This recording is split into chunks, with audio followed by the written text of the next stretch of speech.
ಮೊದಲಿಗೆ ನನ್ನ ಆರಾಧ್ಯ ದೇವ ಸಾಯಿಬಾಬಾ ಪಾದಾರವಿಂದಗಳಿಗೆ ನಮಸ್ಕರಿಸ್ತಾ, ರಾಯರ ಪಾದಕ್ಕೆ ನಮಸ್ಕರಿಸ್ತಾ ನನ್ನ ಮಾತನ್ನು ಶುರು ಮಾಡ್ತೀನಿ. ದೊಡ್ಡ ಮನ್ಸ ಆಗಬೇಕು ಅಂತ ಕನಸು ಕಾಣ್ತಾ ಇದ್ವಿ. ಸಿನಿಮಾ ರಂಗಕ್ಕೆ ಬಂದು ಅದಕ್ಕೆ ಒಂದು ಮುನ್ನುಡಿ ದೊಡ್ಡ ಮನ್ಸ ಅನ್ನೋ ಟೈಟ್ಲು.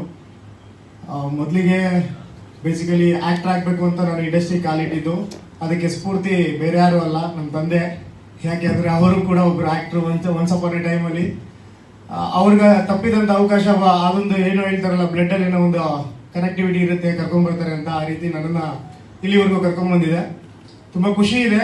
ತಂದೆ ಮಾಡಿದಂಥ ಒಂದು ಇನ್ಕಂಪ್ಲೀಟ್ ವರ್ಕ್ನ ನಾನು ಫುಲ್ಫಿಲ್ ಮಾಡ್ತಾ ಇದ್ದೀನಿ ಅನ್ನೋ ಒಂದು ಹೆಮ್ಮೆ ಇದೆ. ಹಾಗೆ ಡೈರೆಕ್ಷನ್ ಅನ್ನೋದು ಕೇಳಿ ಪಡೆದಂಥ ವರ ಅಲ್ಲ, ಅದು ಅದಾಗದೇ ಬಂದಂಥ ವರ. ಯಾಕೆಂತಂದ್ರೆ ಅವಕಾಶಗಳು ಸಿಗ್ತಾ ಇರಲಿಲ್ಲ. ಆಕ್ಟ್ ಆಗಬೇಕು ಅಂತ ಹೋದಾಗ ಚಾನ್ಸಸ್ ಕಡಿಮೆ ಆಗ್ತಿತ್ತು, ಕ್ವಶನ್ಸ್ ಜಾಸ್ತಿ ಆಗ್ತಾ ಇತ್ತು, ಬ್ಯಾಕ್ಗ್ರೌಂಡು, ಸಪೋರ್ಟು ಪ್ರತಿಯೊಂದು ಮ್ಯಾಟ್ರ್ ಆದಾಗ ಇನ್ನೊಬ್ರ ಹತ್ರ ಅವಕಾಶ ಕೇಳಿ ಮನನೊಂದು ನಾನೇ ಡೈರೆಕ್ಟರ್ ಆಗೋಣ ಅಂತೇಳಿ ಡೈರೆಕ್ಷನ್ ಡಿಪಾರ್ಟ್ಮೆಂಟಿಗೆ ಕೆಲಸ ಸೇರ್ಕೊಂಡು ಕೆಲಸ ಕಲಿತು ಸಿನಿಮಾ ಮಾಡಿರೋವಂಥದ್ದು. ಇದು ದೊಡ್ಡ ಮನುಷ್ಯ ಆಗೋದಕ್ಕೆ ನನಗೆ ಒಂದು ಸ್ಫೂರ್ತಿ ದಾರಿ. ಇದು ಚಿತ್ರದ ಬಗ್ಗೆ ದೊಡ್ಡ ಮನುಷ್ಯ ಅಂದ್ರೆ ಏನು? ದೊಡ್ಡ ಮನುಷ್ಯ ಅಂತಂದ್ರೆ ಒಂದು ಒಳ್ಳೆ action, family entertainer, commercial cinema. ದೊಡ್ಡ ಮನುಷ್ಯನ ಬಗ್ಗೆ ಜಾಸ್ತಿ ಹೇಳೋದಕ್ಕಾಗೋದಿಲ್ಲ, ಯಾಕೆಂತಂದ್ರೆ ಆಲ್ರೆಡಿ ರಿಲೀಸಿಗೆ ರೆಡಿ ಇದೆ. ವೆರಿ ಶಾರ್ಟ್ಲಿ, ಆದಷ್ಟು ಬೇಗ ನಿಮ್ಮ ಮುಂದೆ ಬರ್ತೀವಿ. ನೀವೇ ನೋಡಿ ಹೇಗಿದೆ, ಏನಾಗಿದೆ ಅನ್ನೋದು ನೀವೇ ಹೇಳಿದ್ರೆ ತುಂಬಾ ಖುಷಿ ಆಗುತ್ತೆ ನನಗೆ.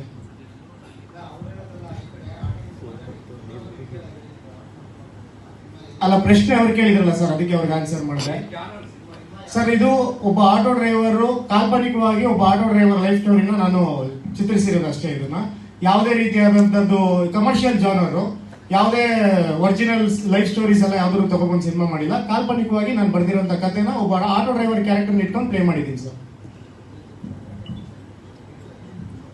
ಎಸ್ ಸರ್, ಇದು ಆಲ್ಮೋಸ್ಟ್ ಬೆಂಗಳೂರಲ್ಲಿ ಶೂಟ್ ಮಾಡಿದ್ದೀವಿ. ಒಂದು ಸಾಂಗ್ ಮಾತ್ರ ಅಹಮದಾಬಾದಲ್ಲಿ ಶೂಟ್ ಮಾಡಿದ್ದೀವಿ.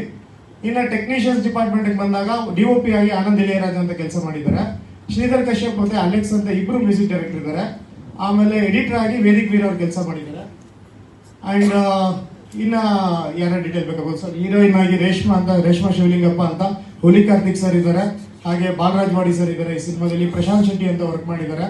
ಹಾಗೆ ನನ್ನ ಅಸೋಸಿಯೇಟ್ ಹಾಗೂ ಡೈರೆಕ್ಷನ್ ಟೀಮ್ ಅಲ್ಲಿ ತುಂಬಾ ಜನ ಕೆಲಸ ಮಾಡಿದ್ದಾರೆ. ಮೇನ್ ಆಗಿ ಸುನಿಲ್ ರುದ್ರಪ್ರಭಾ ಅಂತ ಈ ಒಂದು ಸಿನಿಮಾದಲ್ಲಿ ನನಗೆ ಸಪೋರ್ಟಿವ್ ಆಗಿ ಕೆಲಸ ಮಾಡ್ಕೊಂಡು ಬಂದಿದ್ದಾರೆ. ಇಲ್ಲ ಸರ್, ಇಲ್ಲ. ಕಂಪ್ಲೀಟ್ ಬೆಂಗಳೂರಲ್ಲಿ ಒಂದು ಆಟೋ ಡ್ರೈವರ್ ಲೈಫ್ ಸ್ಟೋರಿ ಹೋಗ್ತಾ ಇರುತ್ತಲ್ಲ, ಅದ್ರ ಮಧ್ಯದಲ್ಲಿ ಒಂದು ಚೇಂಜಸ್ ಇರಲಿ ಅಂತ ಹೀರೋ ಹೀರೋಯಿನ್ ಇಬ್ರು ಅಹಮದಾಬಾದ್ ಕಳಿಸಿದ್ರು ಸರ್ ಪ್ರೊಡ್ಯೂಸರು.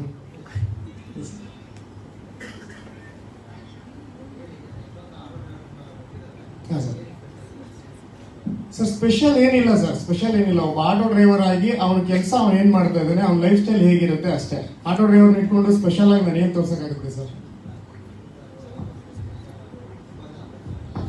ಹೌದು ಸರ್, ಡಿಫ್ರೆಂಟ್ ಆಗಿ ಏನು ಪ್ಲಾನ್ ಮಾಡಿಲ್ಲ ಸರ್. ಅದೇ ಮತ್ತೆ ನಾನು ಅದನ್ನೇ ಹೇಳ್ತಾ ಇರ್ತೀನಿ. ಯಾಕೆಂತಂದ್ರೆ ಡಿಫ್ರೆಂಟ್ ಅನ್ನೋದಕ್ಕಿಂತ ಹೆಚ್ಚಾಗಿ ಒಬ್ಬ ಆಟೋ ಡ್ರೈವರು ದೊಡ್ಡ ಮನುಷ್ಯ ಆಗೋದು ಹೇಗೆ ಅಂತ ಅನ್ನೋದನ್ನ ತೋರಿಸಿದೀವಿ ಸರ್. ಒಬ್ಬ ಆಟೋ ಡ್ರೈವರ್ ಆಗಿ ಸಾಮಾನ್ಯ ವ್ಯಕ್ತಿ ಆಗಿದ್ದವನು ಹೇಗೆ ದೊಡ್ಡ ಮನುಷ್ಯ ಆಗ್ತಾನೆ ಅನ್ನೋದನ್ನ ನಾನು ನೀಟಾಗಿ ಅದರಲ್ಲಿ ಸ್ಕ್ರೀನ್ ಪ್ಲೇ ಮುಖಾಂತರ ತೋರಿಸಿದ್ದೀನಿ ಸರ್. ಒಳ್ಳೇದಾಗಿರ್ಬೇಕು ಸರ್. ವಿಷ್ಣು ಸರ್ ಆಶೀರ್ವಾದ ನಮ್ಮ ಮೇಲೆ ಇರ್ಬೇಕಲ್ವ ಸರ್? ಹೌದು. ಬಟ್ ಅಲ್ಲಿ ಡಬಲ್ ಶೇಡ್ ಸಿಗ್ತದೆ ಸರ್. ಅಲ್ಲಿ ಅಂದ್ರೆ ವಿಷ್ಣು ಸರ್ದು ಒಂದು ಮತ್ತೊಂದು ಬ್ಯಾಕ್ ಗ್ರೌಂಡ್ ಇರುತ್ತಲ್ವಾ, ಇಲ್ಲಿ ಸಿಂಗಲ್ ಶೇಡ್ ಸರ್. ಇವನು ಸ್ಟಾರ್ಟ್ ಮಾಡ್ತಾನೆ, ಅವನ ಲೈಫ್ ಹಾಗೆ ಹೋಗ್ತಾ ಇರುತ್ತೆ. ಸೊ ಅವನು ಒಂದು ಡೆಸ್ಟಿನಿಯಲ್ಲಿ ಹೇಗೆ ದೊಡ್ಡ ಮನುಷ್ಯ ಆಗ್ತಾನೆ ಅನ್ನೋದು ಒಂದು ಕಥೆ ಸಾರಾಂಶ ಸರ್.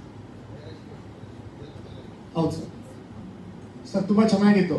ಈಗೇನು ಹೇಳ್ಬೇಕು ಅಂತ ಹೇಳಿದ್ರೆ, ಡೈರೆಕ್ಷನ್ ಕೆಲಸ ಅಷ್ಟೋ ಕಲ್ತಿದ್ದೆ. ಸೊ ಅದು ಹೆಲ್ಪ್ ಮಾಡ್ತಿತ್ತು. ಅದ್ರ ಜೊತೆಗೆ 3 ಅವರ್ ಶಕ್ತಿ ಅಂತ ನನ್ನ ಜೊತೆನಲ್ಲಿ ನನ್ನ ಟೀಮ್ ಏನಿತ್ತು, ಸುನಿಲ್ ಅವ್ರು ಆಗಿರ್ಬೋದು, ವಿಜಯ್ ಅಂತ ಒಬ್ರು ಇದ್ರು, ಕಾರಣಾಂತರಗಳಿಂದ ಅವರು ಬಂದಿಲ್ಲ. ಸಂಜು ಅಂತ ಇದ್ದಾರೆ, ವೀರು ಅಂತ ಇದ್ರು, ತುಂಬಾ ಜನ ಇದ್ರು. ನಾನೊಬ್ಬನೇ ನಿಂತ್ಕೊಂಡಂತೂ ಮಾಡಕ್ ಸಾಧ್ಯ ಇಲ್ಲ ಇದು.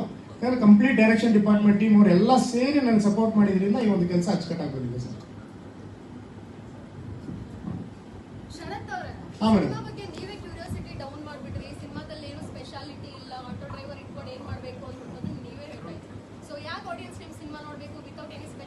ಪಕ್ಕಾ ಮಾಸ್ ಎಂಟರ್ಟೈನ್ಮೆಂಟ್ ಮೇಡಮ್, ಅದಕ್ಕೆ ನೋಡ್ಬೇಕು ಸಿನಿಮಾನ. ಆಟೋ ಡ್ರೈವರ್ ಇಟ್ಕೊಂಡು ಸ್ಪೆಷಾಲಿಟಿ ಏನು ಮಾಡೋಕ್ಕಾಗಲ್ಲ ಅಂತಂದ್ರೆ, ಸರ್ ಕೇಳಿದ್ರಲ್ಲ, ಆ ರೀತಿಯಾದಂಥ ಸ್ಪೆಷಾಲಿಟಿಗಳನ್ನ ನಾನು ಒಂದು ಕ್ಯಾರೆಕ್ಟರ್ನ ಇಟ್ಕೊಂಡು ಪ್ಲೇ ಮಾಡೋಕ್ಕಾಗಲ್ಲ. ಸೊ ಆ ಒಂದು ನಿಟ್ಟಿನಲ್ಲಿ ಹೇಳದೆ ಬಿಟ್ರೆ ಅನ್ಯತಾ ಭಾವಿಸ್ಬೇಡಿ. ಆಟೋ ಡ್ರೈವರ್ ಇಟ್ಕೊಂಡು ತುಂಬಾ ಸ್ಪೆಷಲ್ ಆಗು ಮಾಡ್ಬೋದು. ಬಟ್ ಈ ಒಂದು ಸಿನಿಮಾದಲ್ಲಿ ನಾನು ಬರ್ದಿರೋಂಥ ಕಥೆನಲ್ಲಿ ಎಷ್ಟು ನೀಟಾಗಿ ಮಾಸ್ ಎಂಟರ್ಟೈನ್ ಮಾಡ್ಬೋದು ಅಂತ ಅನ್ಸುತ್ತೆ, ಅಷ್ಟು ನೀಟಾಗಿ ಒಬ್ಬ ಕ್ಯಾರೆಕ್ಟರ್ ಆ ಮಾಸ್ ಎಂಟರ್ಟೈನ್ಮೆಂಟ್ ಕೊಡ್ತಾನೆ. ಅದಕ್ಕೋಸ್ಕರ ಸಿನಿಮಾ ನೋಡ್ಬೇಕು.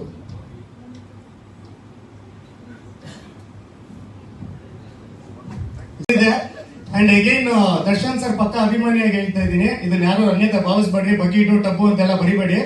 ಪಕ್ಕ ಸಾರಥಿ ಸಿನಿಮಾ ಹೋಲಿಸ್ಬೇಡಿ, ಅದು ತುಂಬಾ ದೊಡ್ಡ ಸಿನಿಮಾ.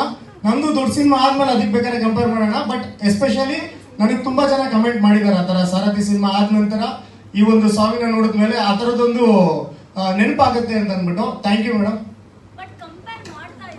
ಹಾ ಮೇಡಮ್,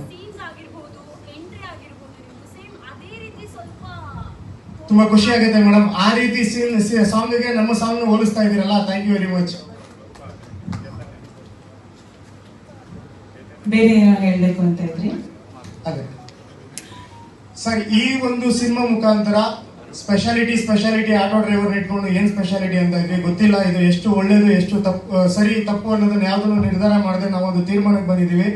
ಎಂಟೈರ್ ಟೀಮ್ ನಮ್ಮ ದೊಡ್ಡ ಮನುಷ್ಯ ಚಿತ್ರದ ಮೂಲಕ ಒಂದು ರಿಲೀಸ್ಗೂ ಬಿಫೋರ್ ಒಂದಷ್ಟು ಪೇಡ್ ಪ್ರೀಮಿಯರ್ಸ್ ಮಾಡಬೇಕು ಅಂತಿದ್ವಿ. ಅದು ರೂಪರೇಷ ನಡೀತಾ ಇದೆ. ಹೇಗೆ ಮಾಡೋದು, ಎಲ್ಲಿ, ಯಾವ ರೀತಿ ಅಂತ ಒಂದು ಪ್ಲಾನ್ಸ್ ನಡೀತಾ ಇದೆ. ಆ ಒಂದು ಪೇಡ್ ಪ್ರೀಮಿಯರು ಪಕ್ಕಾ ಆಟೋ ಡ್ರೈವರ್ಸ್ ಮಾತ್ರ ಸೀಮಿತವಾಗಿರುತ್ತೆ. ನಾವು ಅವ್ರಿಗೆ ಕೊಡ್ತಾ ಇರೋಂಥ ಒಂದು ರೆಸ್ಪೆಕ್ಟು, ನಾವು ಅವ್ರಿಗೆ ಕೊಡ್ತಾ ಇರೋಂಥ ಒಂದು ಟ್ರಿಬ್ಯೂಟು, ನಾವು ನಮ್ಮ ಟೀಮಿಂದ ಅವ್ರಿಗೆ ಕೊಡ್ತಾ ಇರೋಂಥ ಒಂದು ಗೌರವ, ಇದು ಅವ್ರಿಗೆ ಮಾತ್ರ ಸೀಮಿತವಾಗಿರ್ತದೆ. ಅದು ಎಲ್ಲೆಲ್ಲಿ ಯಾವಾಗ ಏನು ಅಂತ ಮುಂದಿನ ದಿನಗಳಲ್ಲಿ ನಾನು ತಿಳಿಸ್ತೀನಿ.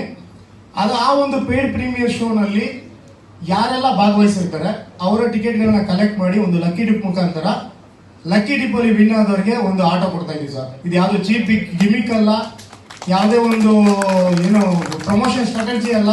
ಆಟೋ ಡ್ರೈವರು ಆಟೋ ಅಂತ ಅಂದ್ಬಿಟ್ಟು ಯೂಸ್ ಮಾಡ್ಕೊಂಡಿರೋದಕ್ಕೆ, ಹಾಗೆ ಕಾಕಿ ಬಟ್ಟೆ ನಾನು ಹಾಕಿರೋದಕ್ಕೆ, ಅದ್ರ ಕಷ್ಟ ಸುಖ ಏನು ಅಂತ ನನಗೆ ಅರ್ಥ ಆಗಿರೋದಕ್ಕೆ, ಯಾರೋ ಒಬ್ಬ ವ್ಯಕ್ತಿ ದಿನಗೂಲಿಗೋಸ್ಕರನೋ ಅಥವಾ ದಿನ ಒಂದು ಏನೋ ಬಾಡಿಗೆ ತಗೊಂಡು ಆಟೋ ಓಡಿಸ್ತಾ ಇರ್ತಾರಲ್ಲ ಅಂತವ್ರಿಗೆ ಯಾರಿಗೋ ಸಿಕ್ಕಿ ಅವ್ರ ಜೀವನಕ್ಕೆ ಏನಾದ್ರು ಒಂದು ದಾರಿ ಆಗಲಿ ಅಂತ ನಮ್ಗೇನಾದ್ರು ಭಗವಂತ ಶಕ್ತಿ ಕೊಟ್ಟಿರೋದ್ರಲ್ಲಿ ನಾವು ಒಂಚೂರು ಮಾಡ್ತಾ ಇದೀವಿ ಸರ್.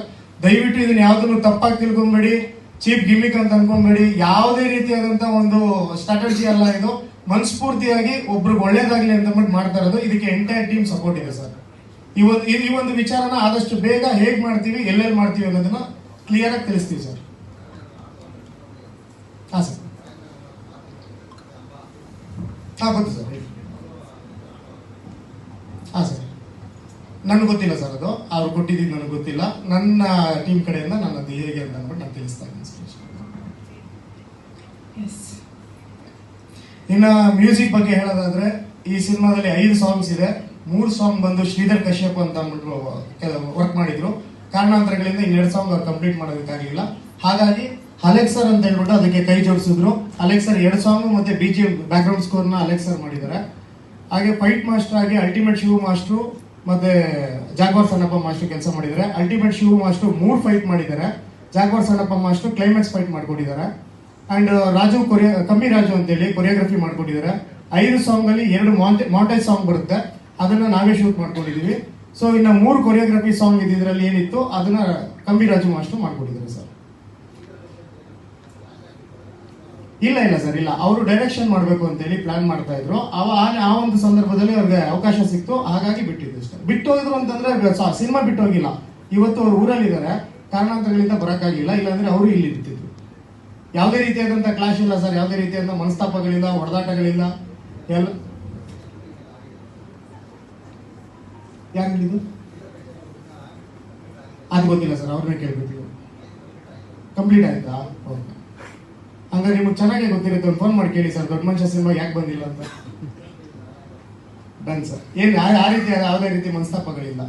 ಇನ್ನು ಆನಂದ್ ಇಳಿಯರಾಜ ಅಂತೇಳಿ ಇದು ಕ್ಯಾಮ್ರಾಮನ್ ಆಗಿ DOP ವರ್ಕ್ ಮಾಡಿದ್ದಾರೆ. ಶಾರದಾ ಮಣಿ ಅಂತ ಅಂದ್ಬಿಟ್ಟು ಮೇಕಪ್ ಆರ್ಟಿಸ್ಟ್ ಆಗಿ ಕೆಲಸ ಮಾಡಿದ್ದಾರೆ. ಬೇಲೂರು ಶಿವಣ್ಣ ಅಂತೇಳಿ ಕಾಸ್ಟ್ಯೂಮರ್ ಆಗಿ ಕೆಲಸ ಮಾಡಿದ್ದಾರೆ. ಲಿರಿಕ್ಸು ಇದರಲ್ಲಿ 3 ಸಾಂಗ್ ನಾನು ಬರ್ದಿದ್ದೀನಿ. ಈಗ ನೀವೇನು ಕೇಳಿದ್ರೆ ಆ ಸಾಂಗ್ ಲಿರಿಕ್ ಬರ್ದಿರೋದು ನಾನೇನೆ. ಹಾಗೆ ಸಾಯಿ ಸರ್ವೇಶ್ವರ್ ಒಂದು ಸಾಂಗ್ ಬರ್ದಿದ್ದಾರೆ. ರಾಮೇನಹಳ್ಳಿ ಜಗನ್ನಾಥ್ ಅಂತೇಳಿ ಒಂದು ಸಾಂಗ್ ಬರ್ದಿದ್ದಾರೆ. ವೆರಿ ಶಾರ್ಟ್ಲಿ ಸರ್, ಎಷ್ಟು ಬೇಗ ಸಾಧ್ಯ ಅಷ್ಟು ಬೇಗ ಬರ್ತೀವಿ.